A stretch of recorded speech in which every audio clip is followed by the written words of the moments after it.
Welcome back, everybody. My name is Dean Lloyd. I'm from Lloyd Consulting Company, and today we've got episode 6, I think 7, of Just Conversations, solution-focused communication with a goal of informing systemic change.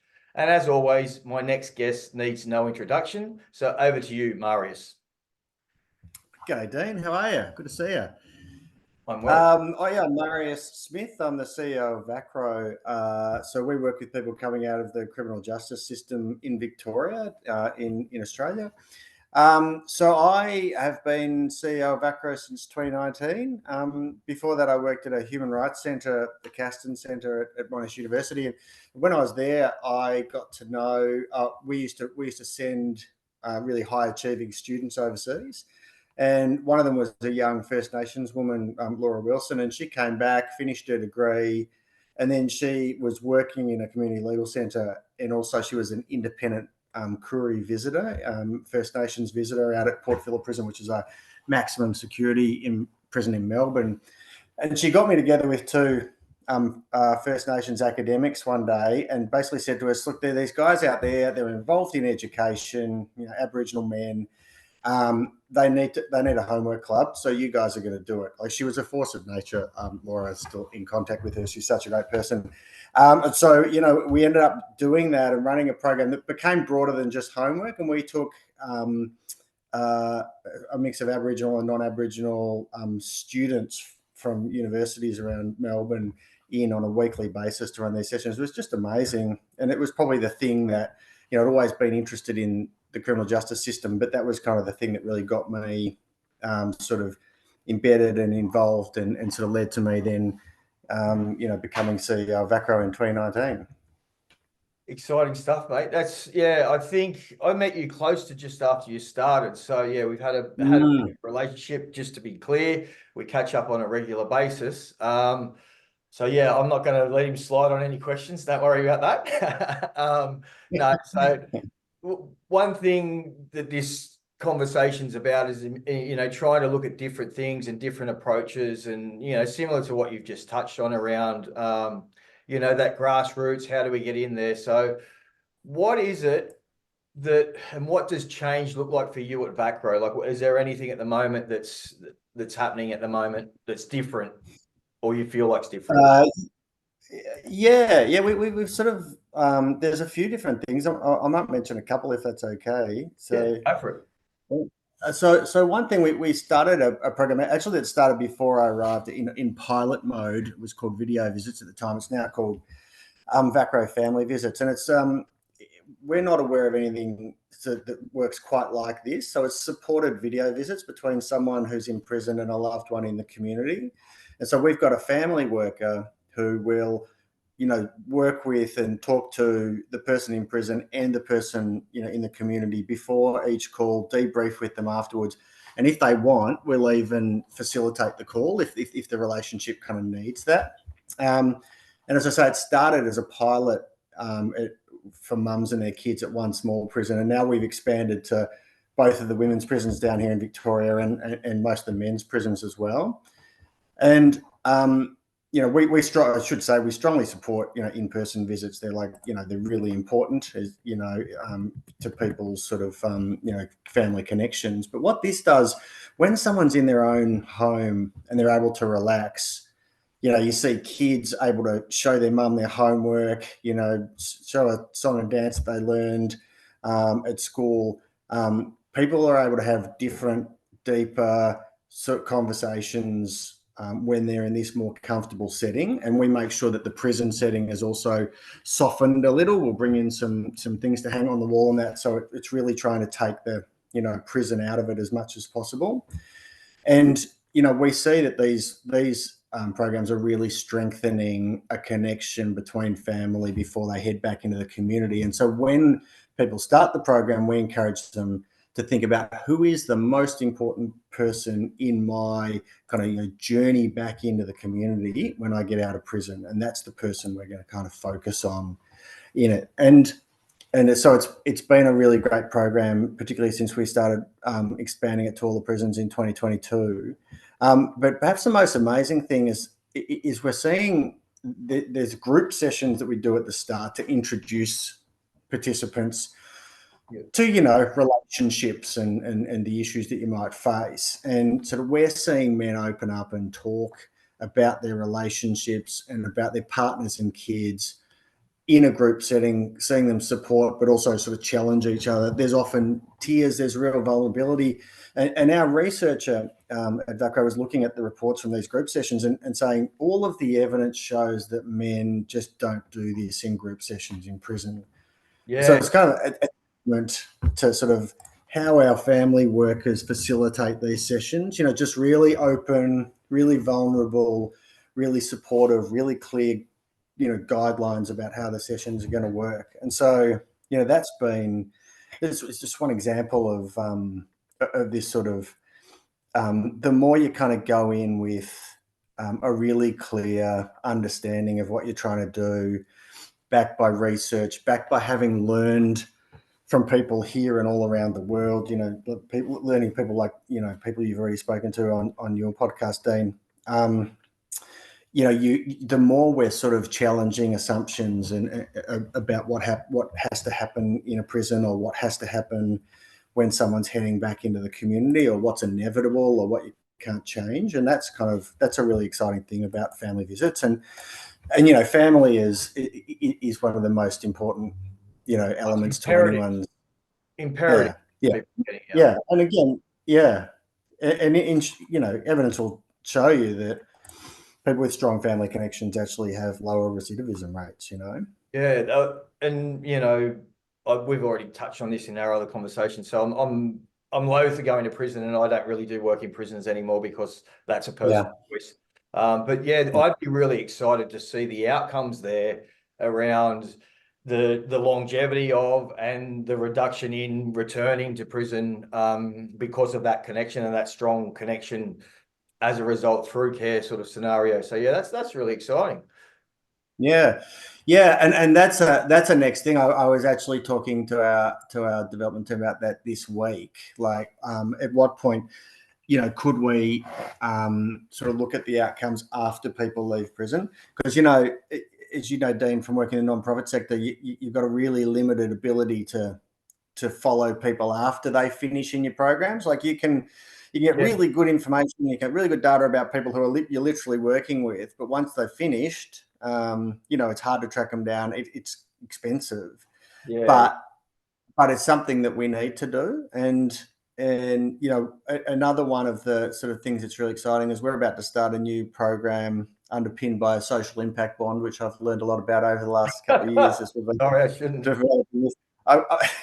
Still not claiming to be anything like an expert, that's for sure. But it's a program to give people 2 years of case management support and up to 2 years of housing when they're leaving prison. Again, based on all of the evidence that says 2 years is that time frame of support that a person needs to really get their new life set up, living that new life, and becomes really free from the criminal justice system. And not many programs. Yeah, I think it's a really good move away from that, because corrective services have dictated that 3-month sort of, obviously because it's so expensive and that continual care. But I think it's important that people exiting the prison need to step away from sort of the monitoring of corrective services as such. How do you stop being involved with the justice system? Well, you stop being involved with it. So if parole lets them go, then they can, that's been my experience as well. It's like, oh, how did you stop doing that? Well, they're just not around anymore. I think, it sounds like there's a lot of prospects for the extended, like you said, that 2 years. That sort of excites me a bit around that sort of support. I work in a housing first program at the moment, and that's the length of support that we provide. So we give the houses, and then they other support agencies, they provide the support, which I think we've spoken about as well offline. But that's exciting stuff.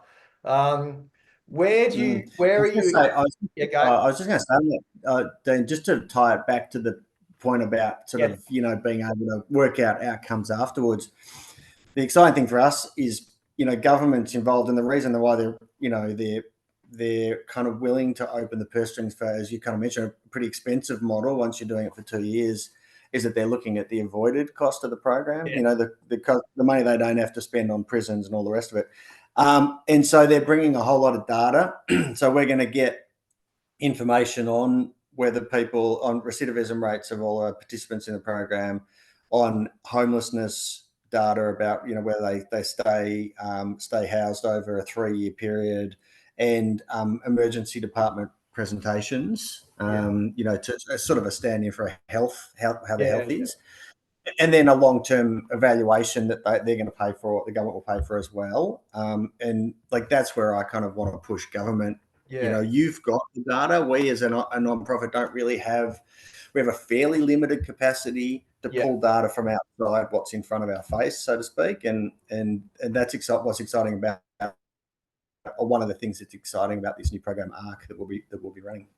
Yeah, nice. That's I always think it's going to be hard to measure. If you've got these kids that are visiting with their parents, just those ripple effects of like how good their schooling and how it just improves and ripples out into the communities is that sort of where I see the work. It's like, if we improve and resource communities to take more responsibility and not accountability, but be responsible for their communities. That upskills everybody scenario, and how to measure that, like you said, because people go, like, if people are doing well, you don't see them again. Yeah, that's right. Yeah, that's so how right. do you measure that? That's always the catch-22. But I think that from my experience and witnessing that powerful thing of connecting families, connecting communities, and I'm not just talking about sort of, blood relatives. It's like, what is the family, and where, that's always the conversation I would like to have with people when they're exiting prison is, at the moment they're seen as a risk. To be released from prison, you have to be seen as a risk. Whereas it's like, what can you contribute to the community or society that you're going back into, and how can we upskill you to do that over and above? We think you're a real big risk and we need to protect everyone. Why are you going to let me out if that's what you think? Yeah. Exactly. Yeah, exactly. Yeah. So important. Yeah. And when you're looking at something like family, then, and you're talking about the kids, like, working with families, that's sort of, it's a way of doing early intervention, I guess you could say, for the child. We know that intergenerational reoffending is huge. Like, a lot of people whose parents went to prison end up in prison themselves, and breaking that tie. Well, seeing different, like if they see both their parents in prison, like it's all both their parents have experienced that and are still in that space somewhat, like they can't see anything different. And I was talking to someone else on a podcast on my YouTube about that. It's around, he didn't do anything different until he actually seen someone doing something different. Because he just got out, went back to the street corner and started selling dope, because that's what everyone does. Then all of a sudden he sees someone do something different. He's like, oh, maybe I could do that. So that of what we expect and what we want, I think, is great. Next one, where are you experiencing the most friction and sort of frustration and areas for improvement and growth potentially?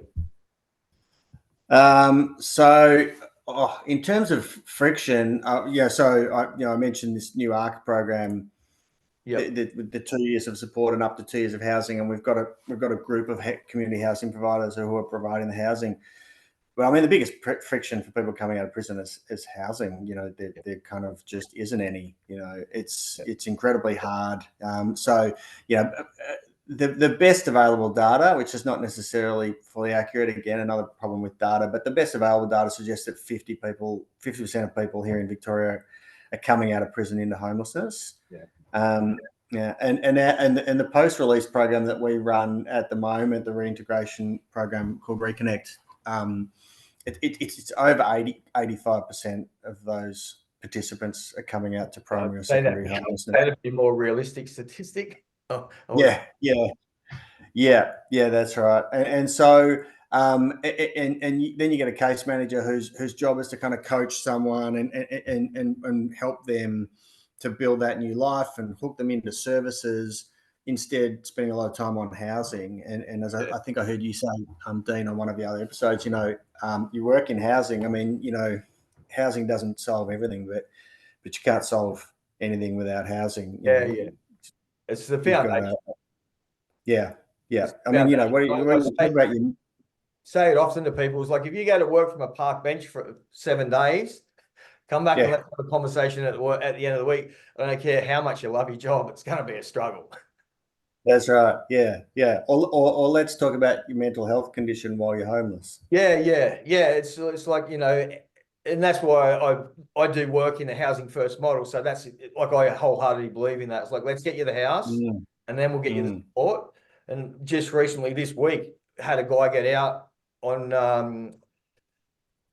well, survival day, whatever you want to call it.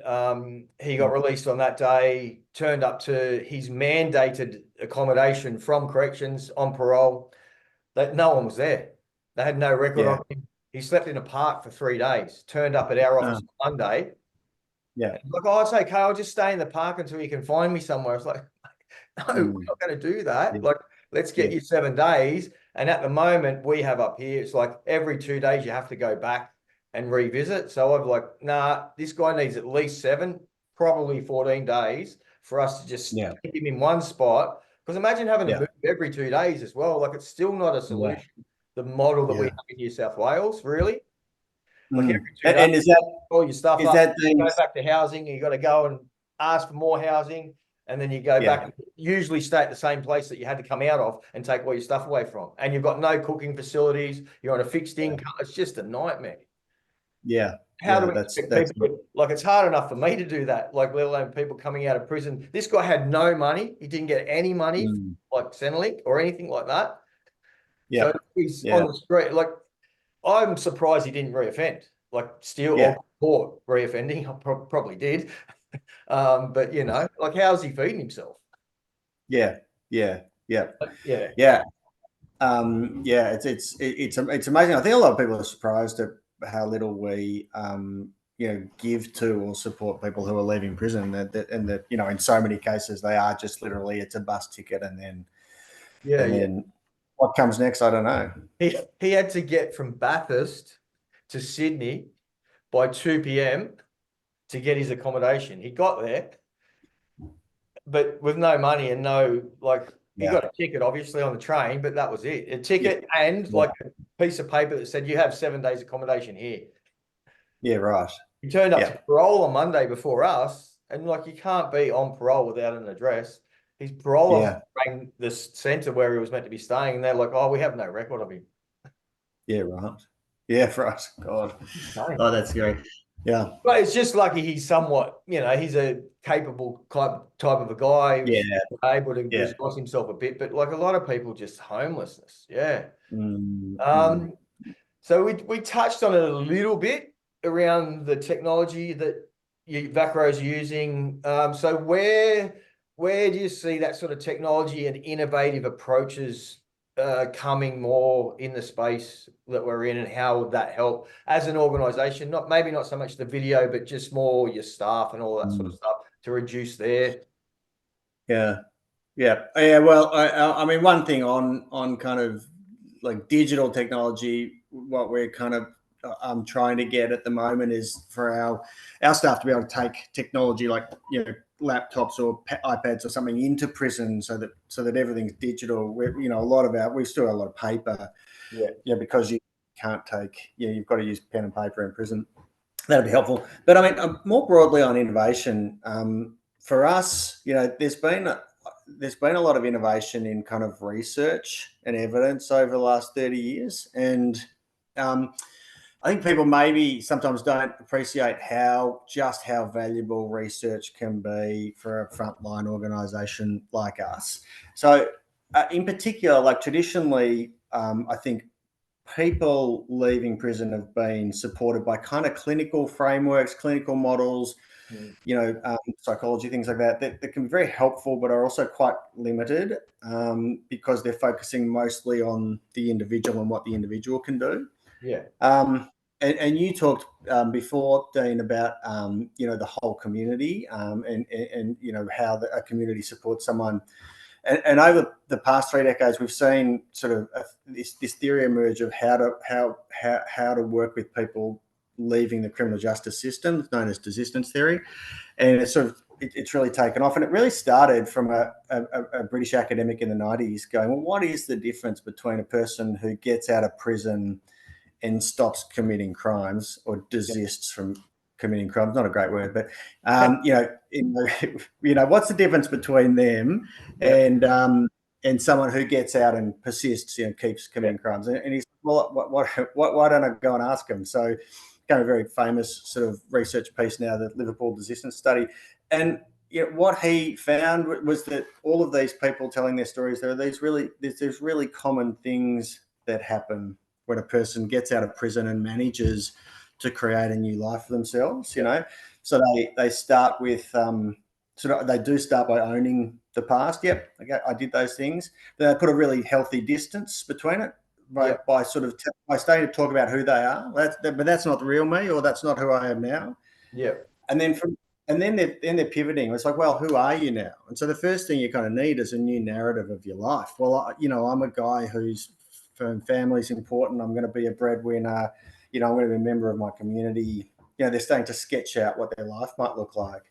And then the second thing, is you obviously just need all the stuff, right? You need an income. You need a place to live. You might need treatment for a mental illness or support with your disability. Whatever it is for you, there's all the things that you need. And a lot of them you can't do yourself. If there's no housing, you can't build it, right? So it's your understanding. Yeah. Starting to understand the role of the community and the government in this process. It's not just one person. And then you also kind of need that sort of nourishment of the soul, right? You need a connection to family and community. You need a place. One of the things sorry to interrupt. It's one of the most important things that I ask everybody is what brings you joy, and I'll get to that with you in a minute. But keep going, Like people don't understand what joy is. People in prison and coming out of prison, they don't experience much joy. They're trauma. But keep going. Sorry to interrupt. Yeah. No, exactly. And so that what brings me joy, or what I want to be proud of, might be I want to be a dad. So I want to get custody of my kids, right?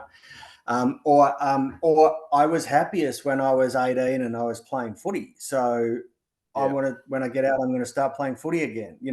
So, and again, you need support to get your kids back. You need a club willing to wrap its arms around you. It's you working out how you want to fit in the community, and it's a community being willing to embrace you. Yeah. And the flip side of it, and the last thing that I think it's so crucially important, and I sort of love this because it brings a real understanding to the work that we then do, is that you don't just need connection to community and family, you need it reflected back to you. He's my dad. I love him. He's great around the footy club. He'll pick up a broom after training and sweep up the floors, and he's pretty good off a halfback flank. Because everybody's, we're social animals, right? So it's this whole thing. You're coming out, you're creating a new idea of what your life is. You get the things you need to just live a life that's meaningful to you, but you're also part of a community, part of a family, and you're valued by the community, for the person you've become. That's so important. That's it. So important.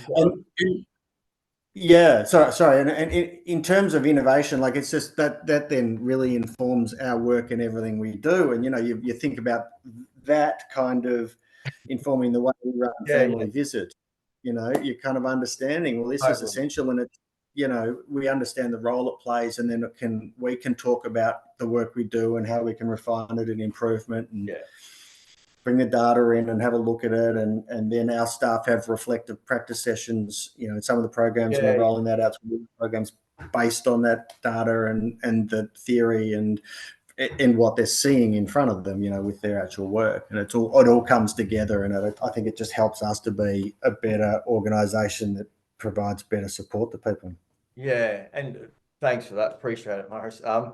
So that's sort of, what I'm about, what I've taken away from my fellowship and coming back from the Netherlands and seeing how they work, and coming back from the States and how violent their sort of approach is.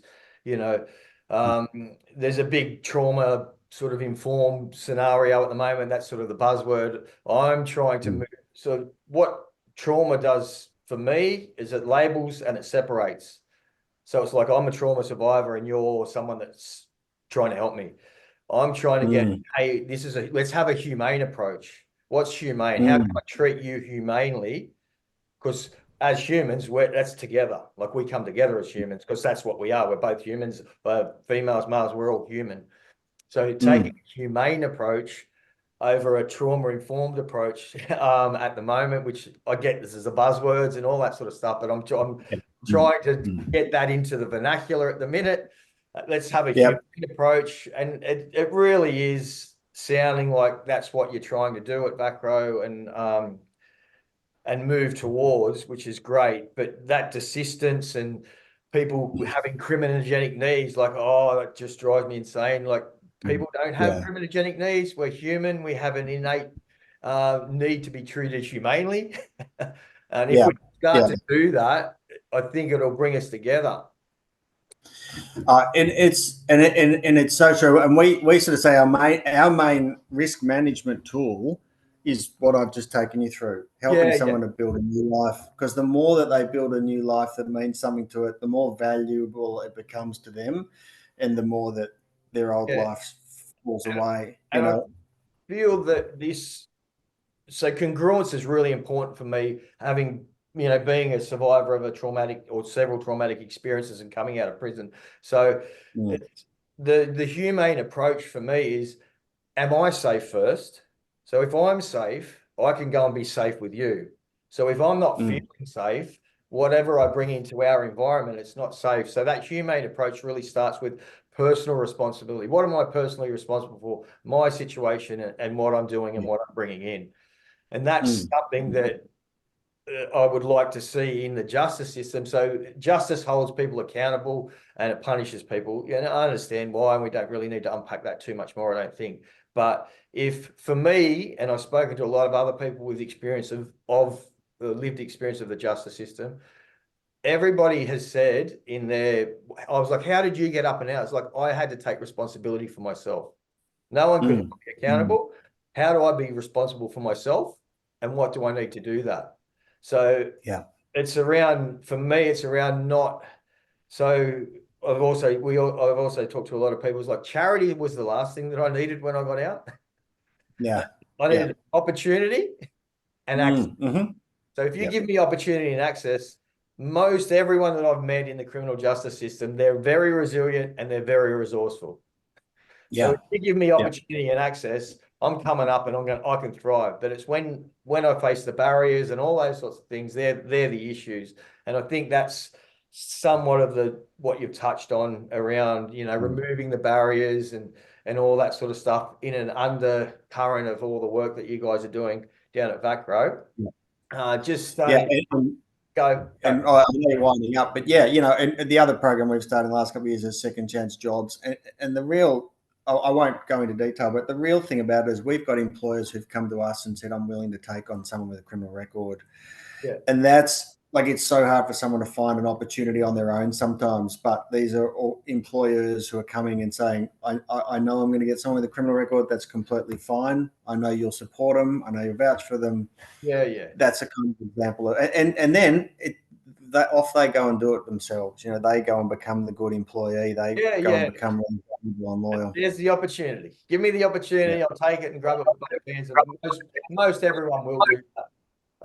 So just mindful of our time and appreciate your time. But so what, talking about the joy and what brings you joy and what do you do to replenish yourself and how, how does that ripple out into your life, with your family, with your staff, and how do people see you experience and replenishing yourself as a model of experience? I swim a bit, not a lot, and I don't swim very fast, but I find that's really good for my mental health as well as my sharks, Marius. Not if you're in a pool, you can swim very slowly. So that's really important. I ride to work, which I love too, because it's just a great way to arrive at work, with having been on a bike and in nature. And I other than that, I do read a fair bit of sci-fi, and I am a tragic Saints fan, and I can spend way too much time reading and talking about the Saints. And, you know, how does that coming to work? I think, so certainly with my family and just spending time with my family, you know, over the years, they're getting a bit older now, but taking them to the pool and getting out on adventures with the kids and things like that, and making sure that I'm there and that, you know, my job is not everything to me. That's really important to me. So, you know, I do, you know, do my share around the house and really try not to work evenings or weekends. I start fairly early in the morning. You know, that's my one concession. But yeah, you know, and I think that's really important. And I guess I say, how does that come to work? I mean, for me, I sort of say non-profits can have a very missionary sort of zeal sometimes of, you know, we're helping the world, and so we're sacrificing ourselves to do that. And that yeah, some non-profits can get into that kind of culture. And for me, it's like, and this is certainly was already the culture of VACRO when I arrived. You know, if we're worse off as a result of the work we're doing, what's the point? Like, what are we doing here? You know, and it goes back to what you were saying, Dean, about self-care and being ready and able yourself first before you're going out to do your job. Yeah. No, appreciate that, Marius. And once again, thank you for your time. I could talk for hours with you, and we have. Really appreciate the work you're doing, and how you're doing it, and spending some time talking to us about some solutions and some innovative ways that you guys are currently working to, you know, for want of a better, increase community capacity. I was going to say reducing recidivism, but to increase capacity. Yes, good. Yeah, I love it. Yeah, and same here, Dean. Love chatting to you and love the work that you do. And thanks for having me on. No, it's a pleasure. Thank you. Talk again soon. All right.